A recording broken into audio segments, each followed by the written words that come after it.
आपल्या शहरातील, जिल्ह्यातील आणि राज्यातील ताज्या बातम्या पाहण्यासाठी TV7 न्यूज चॅनल सबस्क्राइब करा आणि बेल आयकॉनवर क्लिक करा.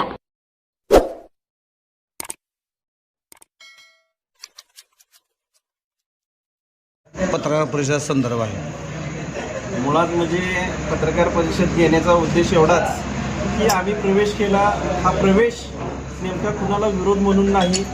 हा प्रवेश आहे एक या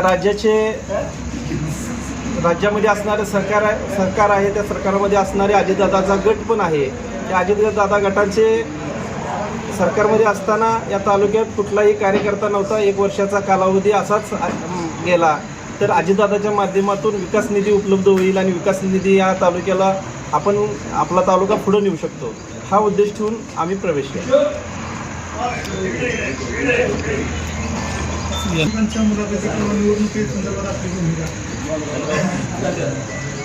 आमची भूमिका एवढीच राहील की मी आज तालुका अध्यक्ष म्हणून एवढं सांगू इच्छितो की माझ्याकडे तालुक्याची तालुका अध्यक्षपदी जबाबदारी असताना मी या तालुक्याच्या निवडणुकीमध्ये कार्यकर्त्यांना विचारात घेऊन कार्यकर्त्यांना निवडणुकीसाठी पुढं आणण्याचं काम करेल.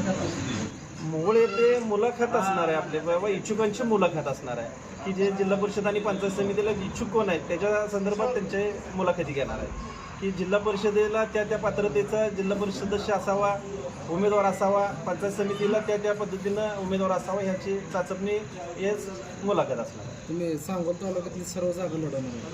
आता आज तुम्हाला तुमच्या माध्यमातून जशा वरिष्ठांच्या सूचना आहेत त्या पद्धतीने एवढं सांगू इच्छितो की 21च्या 21 जागा लढवण्यासाठी आम्ही तालुक्यामध्ये चाचपणी करणार आहे.